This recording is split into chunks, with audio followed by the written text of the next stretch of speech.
जी तो अस्सलाम वालेकुम दोस्तों, मेरा नाम है Mohammad Aamir Javed and you are watching Australia with Aamir. दोस्तों, ऑस्ट्रेलिया की पीआर हासिल करने के लिए जो स्टेप्स थे वो मैंने सारे आपको एक वीडियो में बता दिए थे। उसके बाद मैंने आपको स्किल असेसमेंट का तरीका भी बता दिया था, कुछ इंजीनियर ऑस्ट्रेलिया से आप किस तरह स्किल असेसमेंट कर सकते हैं। तो आज की वीडियो जो है ना, मैं आपको ईओआई लॉन्च करने का बताऊंगा, किस तरह आप ईओआई लॉन्च कर सकते हैं। बहुत आसान सा तरीका है। ऑलमोस्ट 10 to 15 मिनट्स में ना आप इजीली जो है ना, अगर आप वीडियो देख लेंगे एंड तक आप ईओआई लॉन्च कर सकते हैं। कोई रॉकेट साइंस नहीं है इसमें। इसके कंसल्टेंट्स जो है आपसे एक तगड़ी अमाउंट जो है वो चार्ज करते हैं, लेकिन आप अगर आप ये वीडियो देख लेंगे तो आप खुद भी घर बैठ के 10 से 15 मिनट के अंदर जो है आप ईओआई अपनी एक्सप्रेशन ऑफ इंटरेस्ट लॉन्च कर लेंगे। तो it's gonna be very interesting and very informative video, so you have to watch the video till end, so you will get knowledge from it. So start करते हैं video को। और हाँ, आपसे एक रिक्वेस्ट है, वीडियो को आपने अंत तक लास्ट में देखना और वीडियो को लाइक शेयर लास्ट में करना है अगर आपको वीडियो पसंद आती है, ठीक है। और अपने दोस्तों वगैरह के साथ शेयर भी करना है। तो चलें स्टार्ट करते हैं जी। तो सबसे पहले जो है आपने जो है गूगल पे जाना है और वहां पे आपने लिखना है स्किल सिलेक्ट।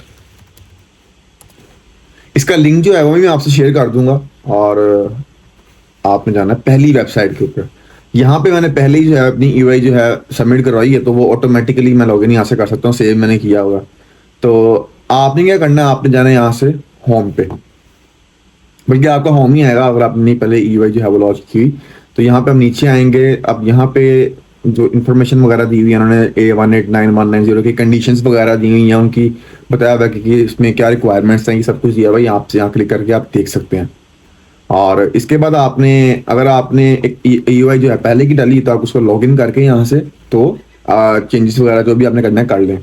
और उसके बाद अगर आपने न्यू ईओआई लॉन्च कर रहे हैं, आपने यहाँ पे जाना है स्टार्ट अ न्यू ईओआई पे। ठीक हो गया। अब आप आ गए यहाँ पे, ये आपके पास पेज ओपन हो जाएगा। उसके बाद आप यहाँ पे देखें इस सारा ये लिखा हुआ है कि इसकी 189190 के बारे में यहाँ पे इंफॉर्मेशन है। और उसके बाद यहाँ पे अब स्टेप्स लिखे हुए हैं कि सबमिट करवाने के बाद मतलब क्या क्या स्टेप्स हैं आपके पास। इनवाइट 491 के वीजे के लिए आपके पास उससे पहले क्या क्या स्टेप्स होते हैं। आप मिसाल के तौर पे आपने सबसे पहले अपनी ईओआई सबमिट करवानी है, अपने सेव करनी है इंफॉर्मेशन वगैरह, ठीक है। उसके बाद वो आपको आपकी ईओआई आईडी भेजेंगे और आपकी लॉगिन डिटेल्स भेज देंगे आपके पास। उसके बाद आपने सारी जो अपनी डिटेल्स वगैरह हैं स्टेप 2 में, इंग्लिश डिटेल वगैरह, अपनी स्किल असेसमेंट वगैरह, आपने आपकी जो अगर आपका एक्सपीरियंस है उसकी डिटेल्स वगैरह आपने सबमिट करवानी है। उसके बाद आप कर देंगे अपनी ईओआई को सबमिट। उसके बाद आपके पास इनवाइट आएगा और वो डिपेंड करता है आपकी पॉइंट्स पे। तो इनवाइट आने के बाद आपके पास 60 डेज होते हैं आप उसको डॉक्यूमेंट्स को सबमिट करवाने के लिए और वीज़ा एप्लीकेशन को सबमिट करवाने के लिए। उसके बाद आप अपना वीज़ा एप्लीकेशन फिल करेंगे और आप अपने डॉक्यूमेंट्स अपलोड करेंगे और फिर ग्रांट का वेट करेंगे। ठीक हो गया। अब ये सारे इन्होंने स्टेप्स यहाँ भी लिखे हुए हैं। ठीक हो गया। अब यहाँ पे आपकी ऑक्यूपेशन लिस्ट अगर आप चेक करना चाहते हैं, आपकी ऑक्यूपेशन लिस्ट यहाँ से वो भी चेक हो जाएगी। तो आप इस पर क्लिक करेंगे, यहाँ पे आप नीचे आएंगे तो यहाँ पे देखें। अब आप फॉर एग्जांपल अब मैं लिखता हूँ केमिकल इंजीनियर। ठीक है। अब इसमें केमिकल इंजीनियर में इसका ANZ कोड भी आ जाएगा। उसके बाद वीज़ा बता देंगे कि इसमें कौन कौन से वीज़ा फॉल करते हैं, कौन कौन सी कैटेगरीज हैं और अथॉरिटी कौन सी, असेसिंग अथॉरिटी इंजीनियर ऑस्ट्रेलिया। तो ये बड़ी हेल्पफुल वेबसाइट है, मतलब आपको उसने सब कुछ बता दिया। तो आप देखिए, आप 186 भी अप्लाई कर सकते हैं जो कि एक एम्प्लॉयर डोमेस्टिक वीज़ा है। तो उसके बाद 189 है, 190 है, 407 है, मतलब काफ़ी ज़्यादा कैटेगरीज हैं इसमें ना। तो ये सीन है। इसके बाद अब आप चलते हैं, हम ईओआई स्टार्ट करते हैं अपनी। ठीक है। अब आप करेंगे सबमिट ईओआई पे क्लिक। अब यहाँ पे अक्सर कभी कभी होता है कि आप पहली बार जब क्लिक करते हैं ना तो आपका ये आ जाता है योर सेशन हैज एक्सपायर्ड। तो आप दोबारा जाएंगे होम पे और दोबारा उस पर करेंगे स्टार्ट ऑन ईओआई पे और यहाँ पे जाके आप सबमिट ऑन ईओआई पे क्लिक करेंगे। तो ये अब आ गया। टर्म्स एंड कंडीशंस वगैरह आपने पढ़ लेनी है, तो ठीक है। उसके बाद ये मैं इसको पढ़ लीजिएगा और मैं अपने आप यहाँ से नेक्स्ट करना है। अब ये सीन हो गया आपका। अब आपने सबसे पहले अपना जो है, मैं यहाँ पे फिल करके भी आपको दिखाऊंगा तो ताकि आपको कोई कंफ्यूजन वगैरह जो है वो ना हो। डॉक्यूमेंट्स वगैरह जो है वो मैं अपलोड नहीं करूंगा, मेरे ख्याल में नहीं मांगते भी नहीं, हम अपने साथ साथ फिल करते हैं, सब आप देखते भी जाइएगा। अब फैमिली नेम मेरा बट आ गया और मेरा वो दूसरा नाम जो गिवन नेम है मेरा मोहम्मद आमिर जावेद। ठीक है। उसके बाद यहाँ पे आपने अपना जेंडर लिखना है जो कि मेल है। उसके बाद बर्थडे पे आएंगे, आप अपनी डेट ऑफ बर्थ क्या है आपकी, 1999। उसके बाद आपका कंट्री ऑफ बर्थ कौन सा है? मैं पाकिस्तान से हूँ और आप लोग जो है अपने मुताबिक आप जहाँ से हैं वहाँ से सिलेक्ट कर लीजिएगा। और कंट्री ऑफ पासपोर्ट कौन सा है? यहाँ पे भी आपका पाकिस्तान ही आएगा। और अगर तो आपका किसी और कंट्री का तो आप वो लिखेंगे, सारी बात है। उसके बाद आगे, is the client city of a country of passport? Yes. Is the client a citizen of any other country? No. ठीक हो गया। उसके बाद अदर पासपोर्ट में, does the client have any other passports? No. Usual country of residence? Pakistan. अब यहाँ पे लोगों को कंफ्यूजन होगी कि यहाँ पे जहाँ पे आप मौजूदा आप रह रहे हैं वो आएगा कंट्री, या आप जहाँ से हैं वहाँ का आएगा। तो यहाँ मैंने भी गलती कर दिया। अब यहाँ पे है list of country where the client currently resides, मतलब मौजूदा कहाँ पे है। तो अब यहाँ पे अब आपने क्या लिखना है? मैं फॉर एग्जाम्पल ऑस्ट्रेलिया में हूँ तो मैं यहाँ पे लिखूंगा ऑस्ट्रेलिया। उसके बाद स्टेट कौन सी, ये वो चीज़ है जो आपकी डिफाइन करेगी कि आप ऑनशोर हैं या ऑफशोर हैं। ये बड़ा इंपॉर्टेंट है, यहाँ पे ये बड़ा मैटर करता है। और वेस्टर्न ऑस्ट्रेलिया की केस में तो बहुत ज़्यादा मैटर करता है, क्योंकि वो वेस्टर्न ऑस्ट्रेलिया जो है वो जो उसके अपने रेजिडेंट्स हैं उनको प्रायोरिटी देता है। वेस्टर्न ऑस्ट्रेलिया लिखूंगा, पोस्टल कोड में अपना लिखूंगा।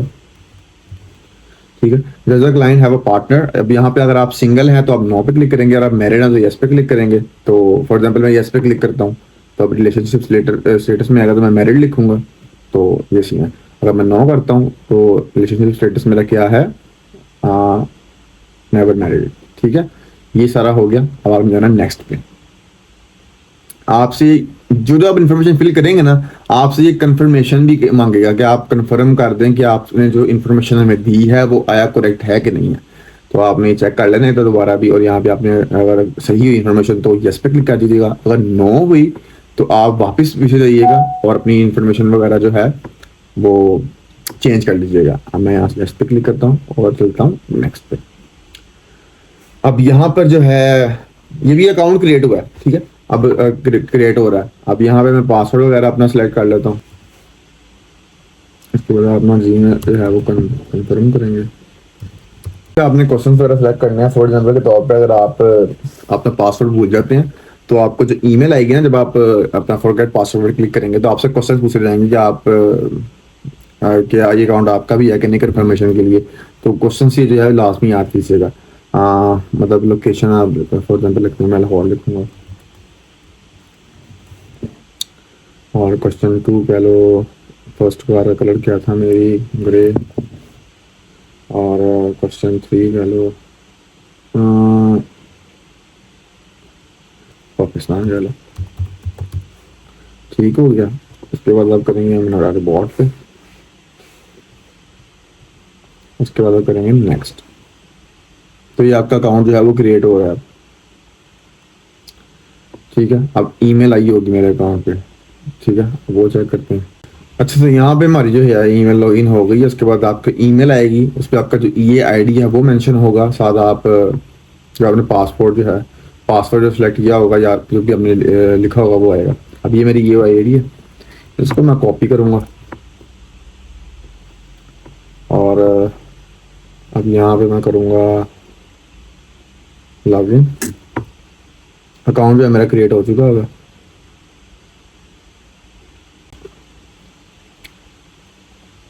तो ये हमारी अब लॉगिन हो गई है। ठीक है, इसको सेव कर लेते हैं। अब करते हैं हम इसको अपडेट पे क्लिक करेंगे।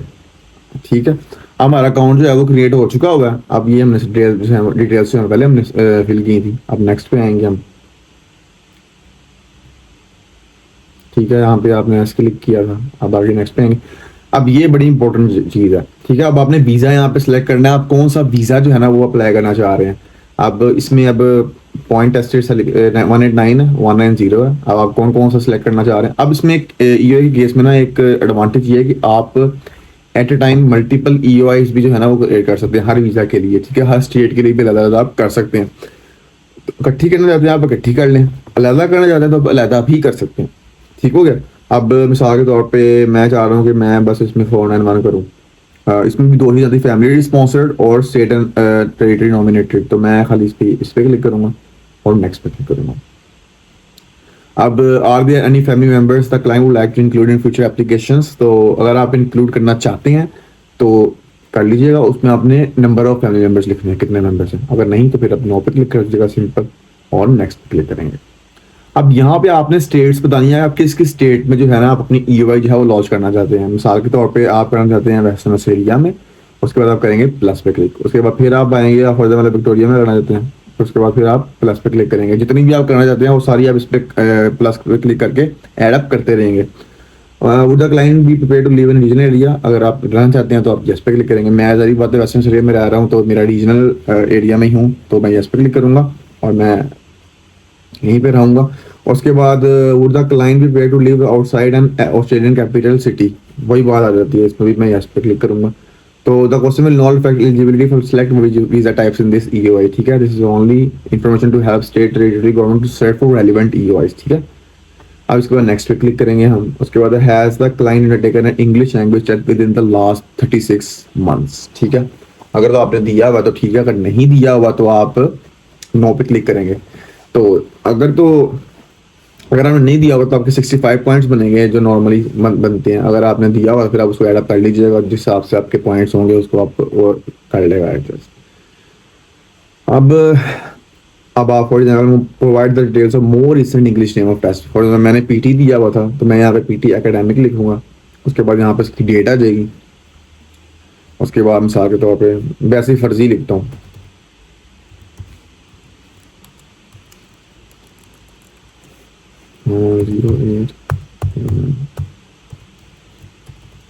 ये मैंने फर्जी लिखी है। अब यहाँ पे आपका जो है रेफरेंस नंबर आ जाएगा।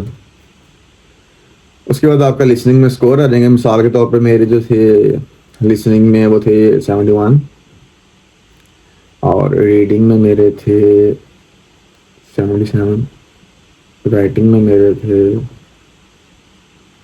67 और स्पीकिंग में मेरे थे 83। ठीक हो गया, तो ये हो गया। अब आपको वो ऑटोमेटिकली कैलकुलेट करके बता देगा कि आपका क्या है, प्रोफिशिएंट है आपका जो लैंग्वेज एबिलिटी है ना, तो इसके आपको मिलेंगे 10 पॉइंट। 65 ईच हो पीटी में तो आपको मिलते हैं 10 पॉइंट्स। अगर आपके 79 ईच हो तो आपको मिलते हैं 20 पॉइंट्स। अब आगे जाते हैं नेक्स्ट पे क्लिक करेंगे हम। उसके बाद एजुकेशनल हिस्ट्री में आएंगे। हैज द क्लाइंट कंप्लीटेड और currently enrolled in any studies at study level above, तो आप इस पे करेंगे यस, आपने कंप्लीट कर ली है। अब आपने जो है यहाँ पे अपनी डिटेल्स वगैरह देनी है क्वालिफिकेशन की, ऐड पे क्लिक करेंगे आप और यहाँ पे आप सेलेक्ट करेंगे क्वालिफिकेशन पे। मिसाल के तौर पे आपने फॉर एग्जाम्पल बैचलर्स अगर की आप bachelors degree in science and business और टेक्नोलॉजी पे क्लिक करेंगे। उसके बाद कोर्स नेम आप लिखेंगे, यहाँ पे आपका लगेगा केमिकल इंजीनियरिंग, अगर जो भी होगा वो आप यहाँ पे लिख लीजिएगा। इंस्टीट्यूशन पे क्लिक लिखेंगे आप university of engineering and technology Lahore, ठीक हो गया। उसके बाद कंट्री कौन सा है, मेरा पाकिस्तान है तो पाकिस्तान पे क्लिक कर लेंगे। अब यहाँ पे देखें कह रहा है कि the field institution name must be a strip with a maximum length of 40। तो अब मैं यहाँ पे पूरा नाम नहीं लिख सकता, तो ये पूरा लिखने की बजाय मैं UET लाहौर लिख सकता हूँ। मिसाल के तौर पे अगर आप कॉमसेट्स हैं तो कॉमसेट्स आप पूरा नहीं लिखेंगे, आप कॉमसेट खाली लिख देंगे तो वो भी अंडरस्टैंडेबल है। अब कब से डेट कब से लगाएंगे हम, इसकी एग्जैक्ट डेट तो मुझे अब फिलहाल याद नहीं है, मंथ याद है अक्टूबर, तो वो लिख देंगे यहाँ पे। और आपकी जो कंप्लीशन डेट है वो यहाँ पे आ जाएगी, तो वो आ जाएगी यहाँ पे ये। उसके बाद आप करेंगे कन्फर्म। अब does the client meet the Australian study requirement for skill migration point test? For example अगर आपने ऑस्ट्रेलिया से कोई क्वालिफिकेशन हासिल की तो आप यस पे क्लिक करेंगे और उसकी सारी डिटेल्स वगैरह जो है वो देंगे आप, ठीक है। अगर नहीं किया हुआ तो आप नो पे सिंपल क्लिक कर देंगे। काइंड ऑफ 10 क्रेडेंशियल और कम्युनिटी लैंग्वेज क्वालिफिकेशंस, तो इस पे आप अगर आप फॉर एग्जाम्पल आपने नाटी किया हुआ तो आप यस पे क्लिक करेंगे, अगर नहीं किया हुआ तो आप सिंपल नो पे क्लिक करेंगे, तो उसके बाद आप नेक्स्ट पे क्लिक कर देंगे। अब आपका नॉमिनेशन ऑक्यूपेशन कौन सा है, एग्जाम्पल अब यहाँ पे केमिकल इंजीनियरिंग लिख के देखें। हाँ, आप केमिकल इंजीनियरिंग लिखेंगे तो ऑटोमेटिकली यहाँ पे आ जाएगा। अब देखिए यहाँ पे कितने हैं, केमिकल इंजीनियरिंग का अलग है, केमिकल प्लांट ऑपरेटर का अलग है ऑक्यूपेशन, और केमिकल प्लांट वर्कर का अलग है, प्रोडक्शन मशीन ऑपरेटर का अलग है। मतलब इसमें भी काफ़ी टाइप्स आ जाती हैं। अब ये फर्क क्यों आ रहा है? मिसाल के तौर पे अब एक बंदा है, उसने केमिकल इंजीनियरिंग की हुई है, लेकिन उसकी यूनिवर्सिटी, दो दो बंदे हैं, उन्होंने दोनों ने केमिकल इंजीनियरिंग की हुई है। एक की जो डिग्री है, एक की यूनिवर्सिटी वो लेवल 1 की है, एक की लेवल 2 की है। ठीक है, जो लेवल 1 वाला है वो तो लिखेगा CDR रिपोर्ट। और मैंने आपको, अगर आपने मेरी पिछली वीडियो देखी है ना स्किल असेसमेंट वाली, तो मैंने आपको बताया था कि अगर तो आप CDR रिपोर्ट जिस हिसाब से लिखेंगे, आपको वो पढ़ के उसके मुताबिक ही आपको आपका ऑक्यूपेशन देंगे वो। ठीक है, अब ये डिफरेंट ऑक्यूपेशन है, प्लांट ऑपरेटर भी हो सकता है, प्लांट वर्कर भी हो सकता है, मशीन ऑपरेटर भी हो सकता है। अब वो डिपेंड करता है आपने जो है अपने एक्सपीरियंस की बेस पे अपना करियर एपिसोड लिखे हैं या अपनी एजुकेशन की बेस पे लिखे हैं, तो वो उस हिसाब से आपको वहाँ पे ऑक्यूपेशन देंगे, साइन करेंगे। अब मेरा केमिकल इंजीनियर है, ठीक है। Does the client have a suitable skill assessment from the relevant assessing authority? Yes, अगर आपने स्किल असेसमेंट करवाई है तो आपको यस पे क्लिक करना है।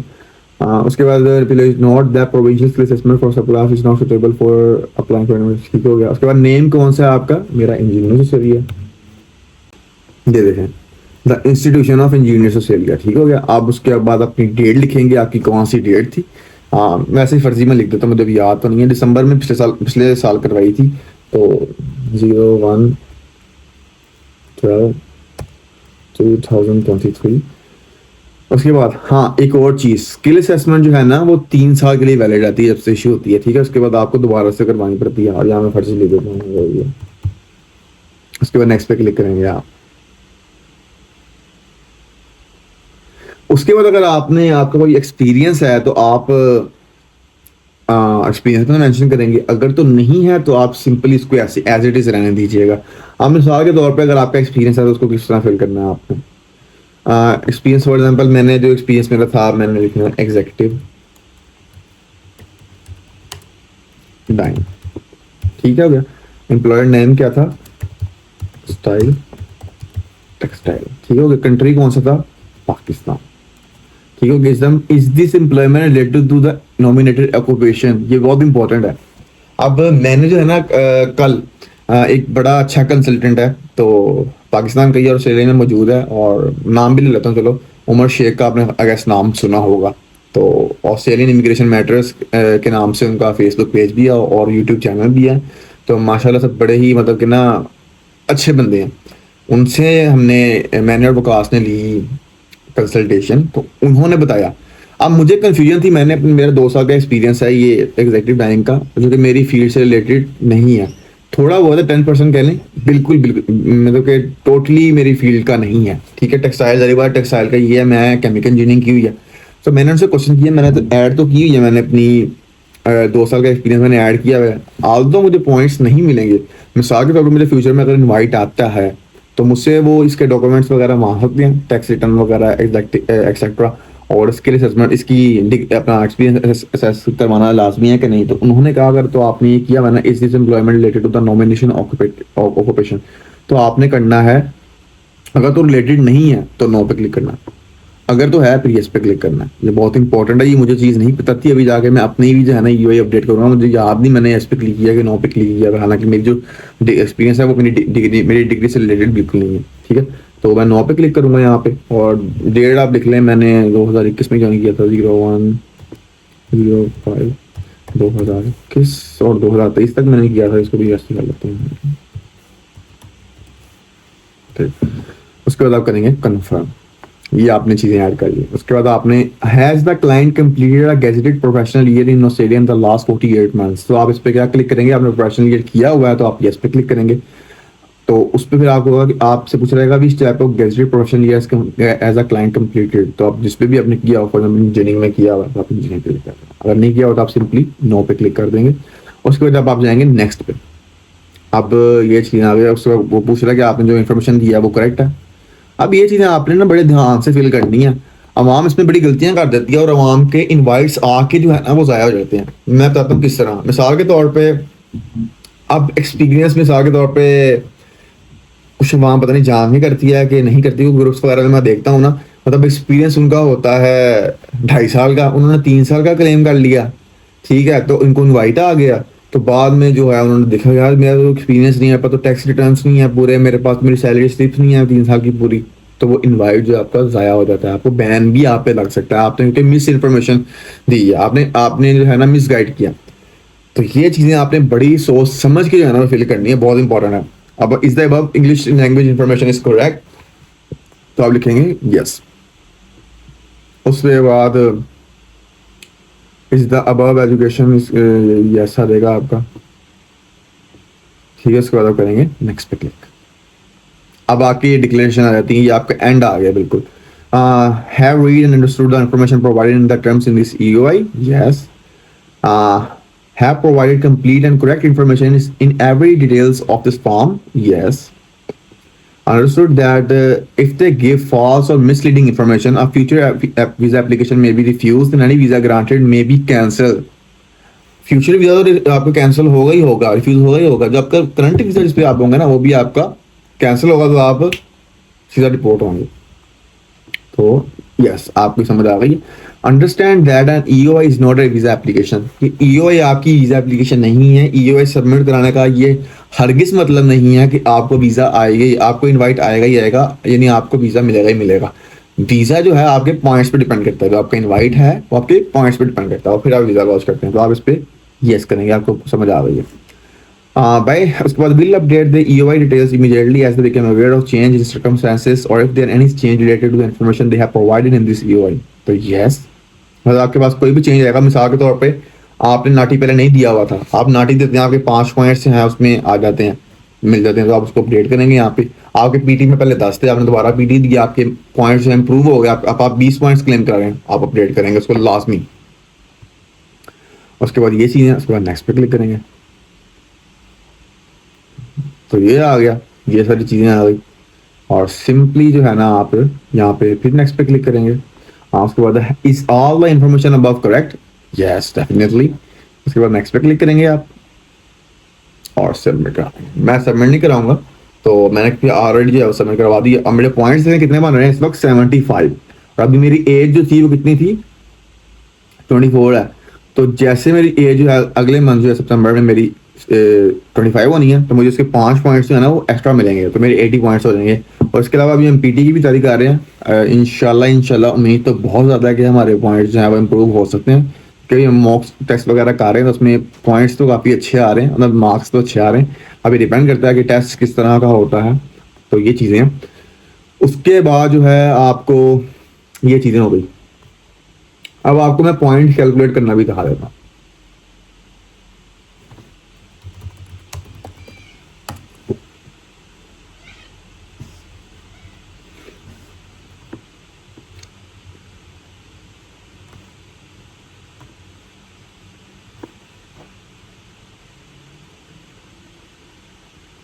ठीक है, यहाँ पे आपको पॉइंट्स कैलकुलेट करना बता देता हूँ। अब आपसे ये पूछेगा कि आपका वीज़ा टाइप कौन सा है, आप कहेंगे फॉर एग्जाम्पल 491 के लिए अप्लाई कर रहा हूँ, तो 491 का आ जाएगा। अब मेरी एज के which age band do you fit into, at least 18 but less than 25, तो इस पर क्लिक कर लेंगे। उसके बाद आप अपनी जो लैंग्वेज है उसको किस तरह रेट करेंगे, तो प्रोफिशिएंट थी मेरी, एक्सपीरियंस मेरा कोई भी नहीं था, लेस देन 3 ईयर्स है। ऑस्ट्रेलिया में तो बिल्कुल नहीं है मेरा, लेस देन 1 ईयर। उसके बाद जो हायर क्वालिफिकेशन बैचलर्स है मेरा, ठीक है। अब bachelor's degree from Australian education institution और bachelor qualification from another education institute recognised standard, ठीक है, यानी वो रिकॉग्नाइज होनी चाहिए। Do you have at least 1 degree diploma और trade qualification from an Australian education institute that meets the Australian study requirements. अगर आपने ऑस्ट्रेलिया से कोई डिग्री की हुई है तो आपको यस करेंगे, नहीं किया तो नो करेंगे, सिंपल। उसके बाद do have a masters degree, अगर आपकी मास्टर्स डिग्री है तो आप यस पे क्लिक करेंगे, नहीं है तो नो पे क्लिक करेंगे। आप क्रेडेंशियल कम्युनिटी लैंग्वेज यानी नाटी अगर आपने किया हुआ तो यस पे क्लिक करेंगे, नहीं किया तो नो पे क्लिक करेंगे। उसके बाद अगर आपने रीजनल से पढ़ा हुआ है तो आप यस पे क्लिक करेंगे, अगर आपने नहीं पढ़ा हुआ तो नो पे क्लिक करेंगे, ठीक हो गया। उसके बाद select the relevant partner skills for qualification, you are single और your partner is an Australian citizen और परमानेंट रेजिडेंट, तो इस पर क्लिक करेंगे। अगर आप फॉर एग्जांपल कहते हैं योर पार्टनर और योर स्पाउस और partner must be an applicant for this application mean इस, अगर तो आपने अगर आपके पार्टनर जो है वो उसकी स्किल असेसमेंट है और उसने इंग्लिश और स्किल क्राइटेरिया जो है वो भी मीट किया, बताओ इस पर क्लिक करेंगे। अगर तो उसकी कॉम्पिटेंट इंग्लिश है ना तो आप इस पर क्लिक करेंगे। अगर आप सिंगल हैं तो इस पर क्लिक करेंगे। Did you complete a professional year in Australia? No. Have you been nominated or sponsored to apply for this visa? No. आपके ये पॉइंट्स आ रहे हैं। आपको एज के 25 मिले हैं, इंग्लिश के 10, वर्क एक्सपीरियंस के 0, work experience in Australia 0, qualification आपके 15 पॉइंट्स, आपकी बैचलर्स डिग्री थी, और ऑस्ट्रेलियन स्टडी रिक्वायरमेंट आपने ऑस्ट्रेलिया से कोई स्टडी नहीं की, आपको 0, आपके पास कोई स्पेशल एजुकेशनल क्वालिफिकेशन भी नहीं है 0, नाटी भी नहीं है 0, रीजनल स्टडी में भी नहीं पड़े 0, पार्टनर्स के साथ सिंगल है आपको 10 पॉइंट मिलेंगे, अगर आप मैरिड है तो आपको 0 मिलेगा। अगर आपका पार्टनर जो है वो कॉम्पिटेंट इंग्लिश उसकी है यानी 6 ईच हैं तो आपको मिलेंगे 5 पॉइंट्स। तो ये हो गया आपके 60 पॉइंट्स में बन रहे हैं। और अगर आप 491 अप्लाई करते हैं तो आपको 15 पॉइंट स्टेट की तरफ से मिलेंगे, और 190 अगर आप अप्लाई करते हैं तो आपको 5 पॉइंट स्टेट से मिलेंगे, और सिमिलरली अगर आप 189 अप्लाई करते हैं तो आपको स्टेट की तरफ से मिलेगा 0 पॉइंट। तो ये चीजें थी। अब आप खुद ईमानदारी से बताएं, मैंने 20 मिनट लगाए हैं इस वीडियो में और मैंने आपको एक स्टेप बताया है, और अभी आप खुद अगर आप पहली दफा तो आपको खैर टाइम लग जाएगा 20-25 मिनट का, आप बार बार वीडियो को रोक के देखेंगे तो, लेकिन उसके बाद अगर आप दोबारा फॉर एग्जाम्पल कोई ईओई लॉन्च करते हैं तो आप बहुत आराम से 10 से 15 मिनट में आप इजीली लॉन्च कर सकते हैं, कोई मुश्किल है नहीं। क्योंकि अभी मैं देखिए 20 मिनट लगे, मैंने आपको समझाया, एक एक स्टेप बताया, आपको पता होगा तो आप इजीली जो है 10 से 15 मिनट में आप ईओई लॉन्च कर सकते हैं। बाकी अगर आपको अब वीडियो पसंद आई हो तो वीडियो को लाइक शेयर लाजमी कीजिएगा। तो अल्हम्दुलिल्लाह जो है मेहनत कर रहे हैं, आप लोगों को जो है वो गाइड कर रहे हैं, आपसे जो है जितना हो सके इंफॉर्मेशन जो है वो आपसे शेयर कर रहे हैं। अब मैंने एक स्किल असेसमेंट की जो है एक वीडियो अपलोड की थी आई गेस 4 दिन पहले, तो एक भाई का कमेंट आया हुआ था कि भाई अपनी तो पीआर ले ले पहले। तो भाई उससे मैंने उसको सिंपली गुस्सा तो आया था, तो फिर मैंने उसको जवाब दिया। मैंने कहा भाई अगर आपको एक चीज़ पता है, फॉर एग्जाम्पल बेशक आपने वो भी हासिल नहीं की, आपको वो चीज़ पता है, आपने वो खुद ही की हुई है अपनी वो चीज़ ना अपने लिए, तो आप अगर दूसरे से शेयर कर देंगे तो उसमें कोई मसला है नहीं। तो खैर मैंने उसको बड़े प्यार से समझाया था, उसके बाद उसका रिप्लाई तो खैर नहीं आया। बाकी यार हमें जितना पता होगा आपसे इंशाल्लाह शेयर करेंगे, ये चीज़ें भी चलती रहेंगी, और इसके बाद दूसरी एक्टिविटीज़ वगैरह भी चलती रहेंगी, वो भी आपसे शेयर करते रहेंगे, इंटरटेनमेंट भी चलता रहेगा और इन्फॉर्मेशन भी आपसे शेयर करते रहेंगे। तो वीडियो को यहाँ पे एंड करते हैं। वीडियो अगर पसंद आई तो वीडियो को लाइक शेयर आपने लास्ट में करना है। आप देखें थोड़ा सा आपने सपोर्ट दिखाना है, क्योंकि मेरे अब 4000 सब्सक्राइबर होने वाले हैं, तो आप माशाल्लाह से वो भी कंप्लीट करवाएं भाई के। तो ठीक है, मिलते हैं आपसे अगली वीडियो में एक नए टॉपिक के साथ, एक नई एक्टिविटी के साथ। तो वीडियो को यहाँ पे एंड करते हैं। खुदा हाफिज़, अल्लाह हाफिज़, बाय बाय।